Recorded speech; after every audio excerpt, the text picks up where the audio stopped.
구약 성경의 첫 번째 단락인 모세오경의 마지막은 신명기 34장으로 끝나는데요. 신명기 34장은 모세에 대한 이야기로 끝납니다.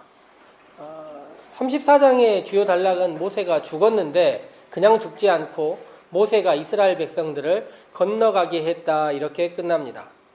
제가 기도에 대한 말씀을 전하면서 모세가 이스라엘 백성과 하나님 사이에 서 있는 존재로서 살았다, 이런 이야기를 했는데, 이스라엘 백성들은 모세가 건져주기까지, 하나님께서 그들을 건지시기까지 광야에 던져졌습니다.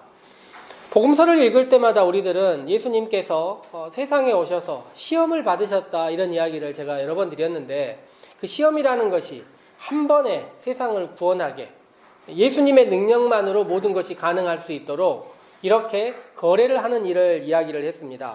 그런데 예수님 그렇게 하지 않으시고 제자들과 함께, 우리들과 함께 세상을 바꿔나가고 싶어 하신다.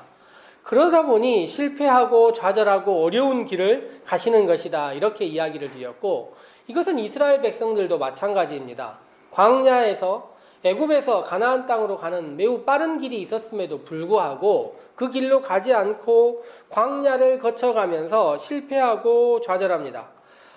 그러다 보니 이스라엘 백성들이 여러 번 후회하기도 하고 자신들이 원래 있었던 애굽 땅이 더 좋았다, 이런 이야기를 하기도 합니다. 그들은 구원을 처음 받았을 때가 애굽에서 떠나는 것, 그리고 홍해를 건너는 일이었는데, 구원이라고 하지만 홍해라는 바다 사이에 끼어서 죽음의 위협을 느꼈던 기억들이 그들 가운데 있습니다.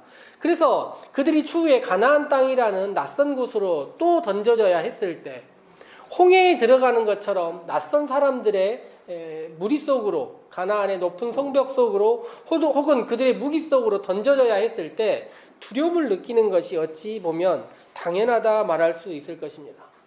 이렇게 홍해의 두려움, 또 가나안에 대한 두려움들, 이런 두려움을 가지고 있는 그들을 모세가 건져내어서 그들을 가나안 땅으로 건너가게 했다는 것이죠. 그래서 구약 성경에서 모세 같은 사람은 없다, 이런 이야기를 반복하는 것입니다. 하나님과 그들 사이에 서 있었기도 했고 그들을 건져내어서 가나안으로 이동시켰기 때문입니다. 오늘은 그 모세에 대한 이야기를 한번 해보려고 합니다.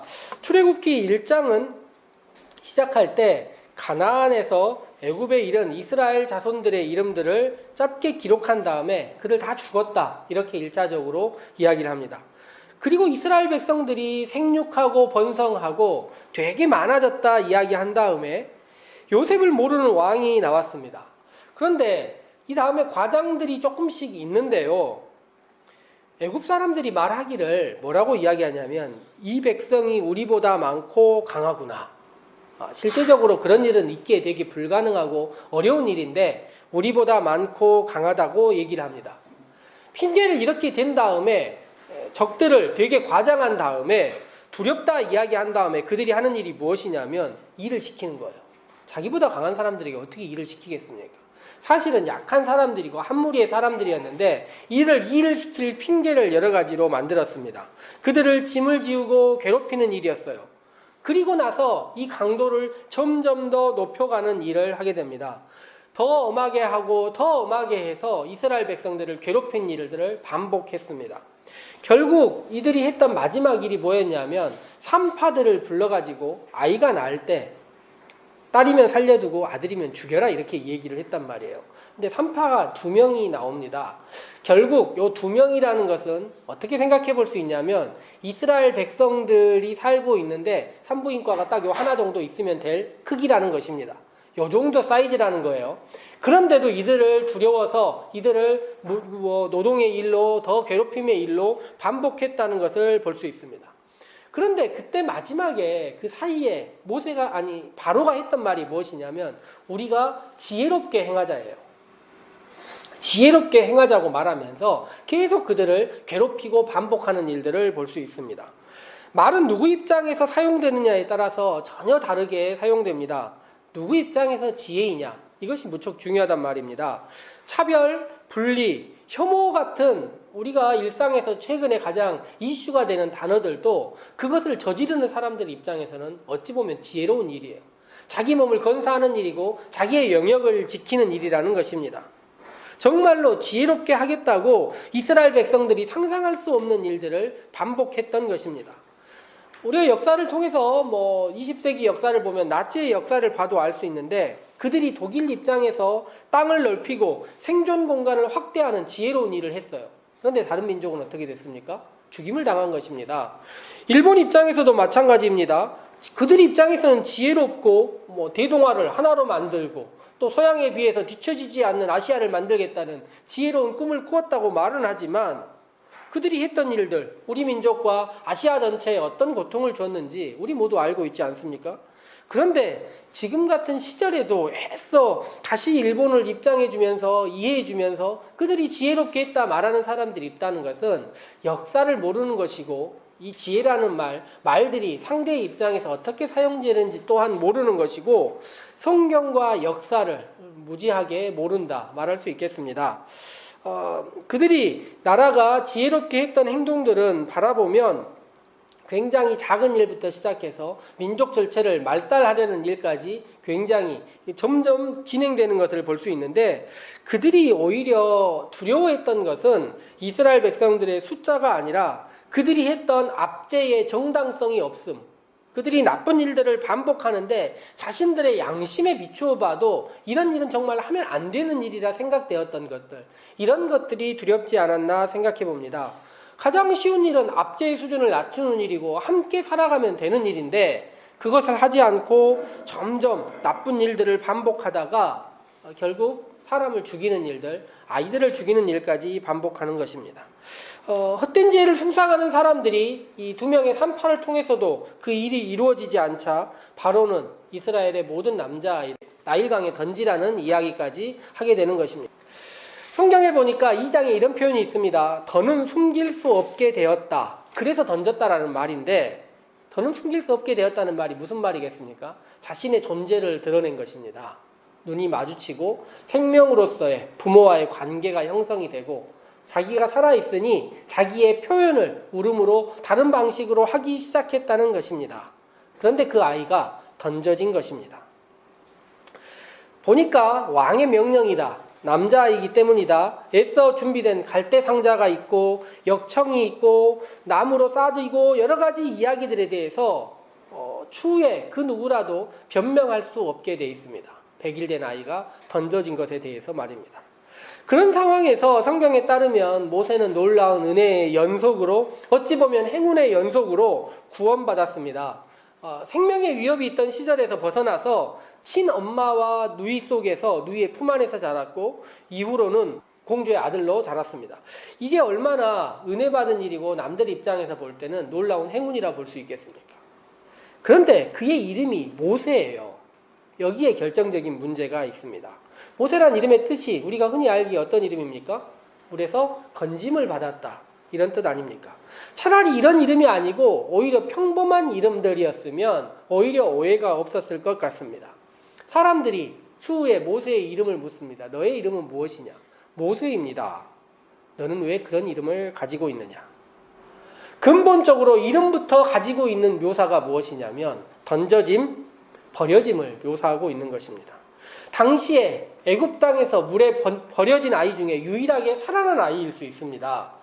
물에 버려졌다는 것만으로 이미 스티그마, 흔히 말하는 낙인이 찍혀 있는 것이고, 물에 던져진 그 이름만으로도 히브리 아이, 이스라엘 아이라는 것이 규정되어 있다는 것이죠.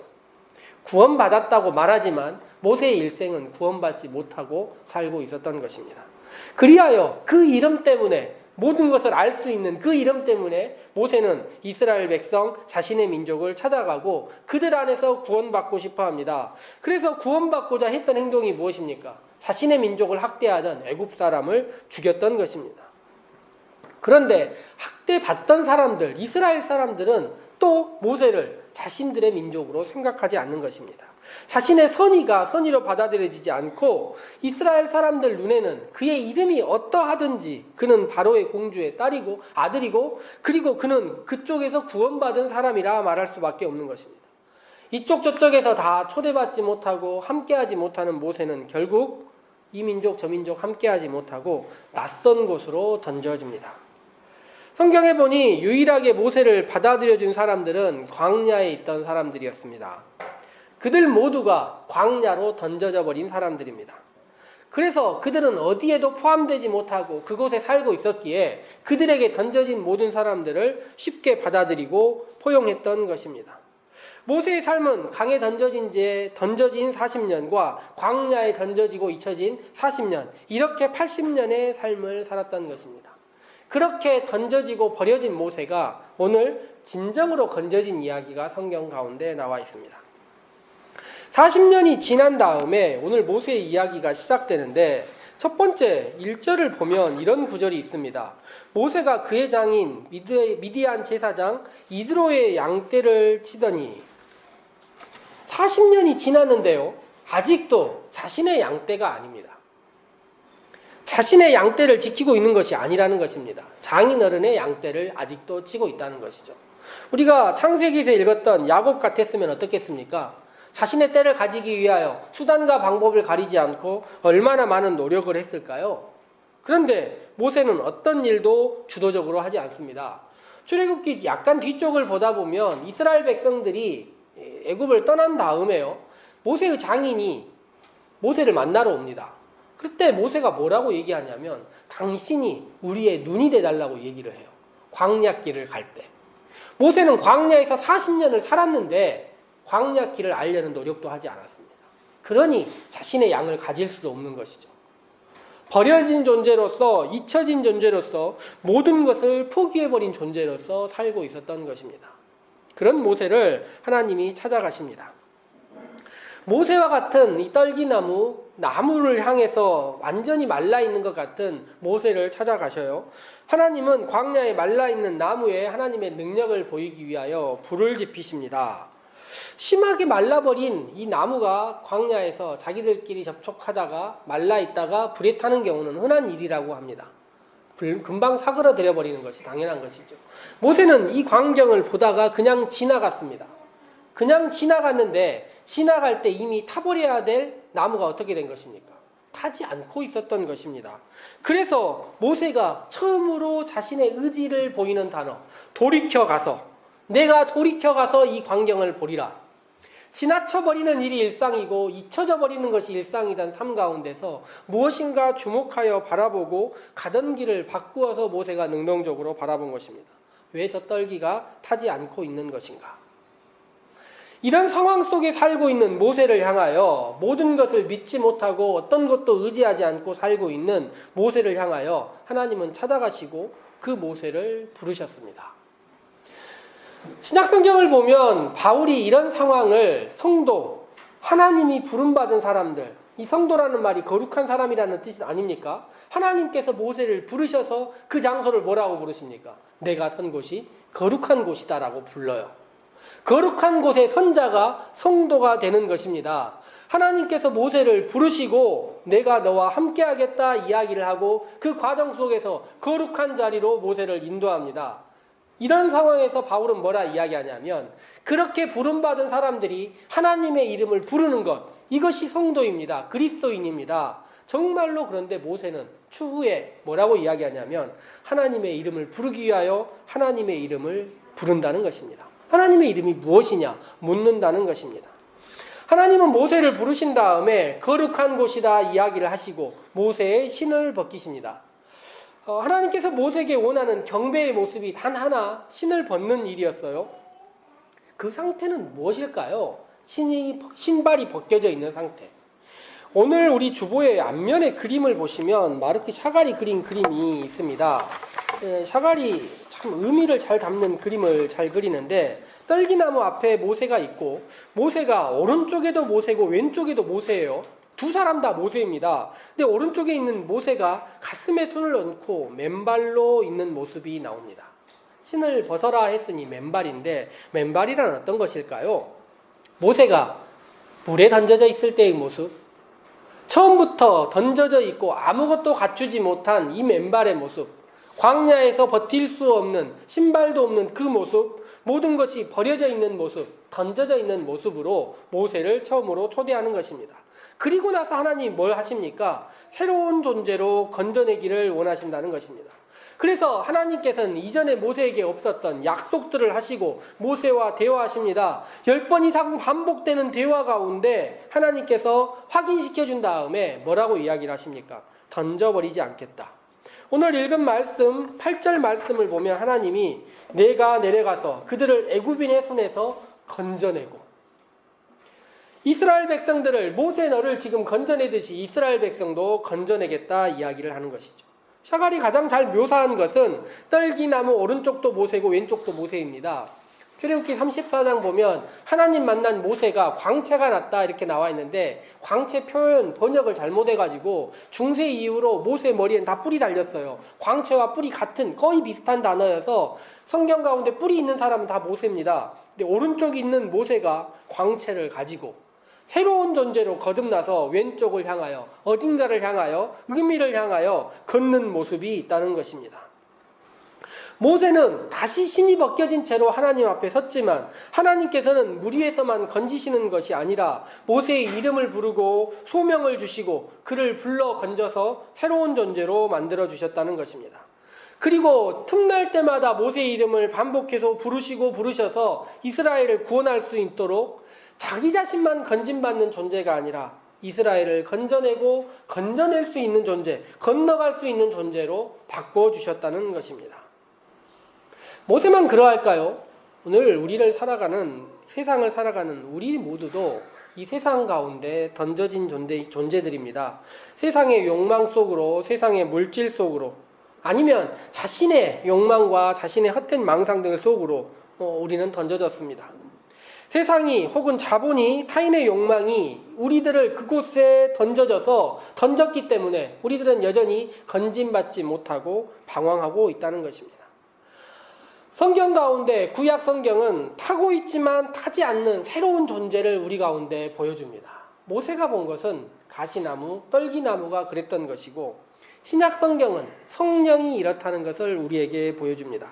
다시 계시하고 있는 불과 같이 한번 우리 가운데 그 소명과 의미를 주시면 우리를 뜨겁게 하고 우리를 새롭게 하지만 꺼지지 않고 우리 속에서 일어나는 불과 같은, 모세가 만난 불과 같은 성령이 여전히 우리를 찾아오셔서 우리에게 뭐라고 이야기하십니까? 예배를 통하여, 말씀을 통하여, 기도를 통하여 새로워져라. 세상 가운데 던져졌지만 새롭게 건진받고 주님과 동행하는 삶을 살아라 이야기하는 것입니다. 그리하여 우리는 예배의 자리에서 다시 한번 거룩함 이 속에서 신을 벗고 우리의 던져짐을 다시 한번 기억하고 회개하고 주님께서 함께해 주시기를 소망하며 주님 앞에 서는 것입니다. 그렇게 주님 앞에 섰을 때 가라 모세 하셨던 것처럼 건져주신 주님께서 우리를 다시 세상 가운데 보내시고 우리와 함께 하신다는 것입니다. 새로운 일주일이 우리 가운데 있습니다. 주님께서는 우리를 여전히 건져주시기를 원하고 우리에게 약속을 주시기를 원하고 우리에게 여전히 말씀을 주시기를 원하십니다. 그 주님과 동행하는 귀한 한 주일의 삶이 우리 살림의 모든 성도들 삶 가운데 함께하기를 소망해 봅니다. 함께 기도하도록 합시다.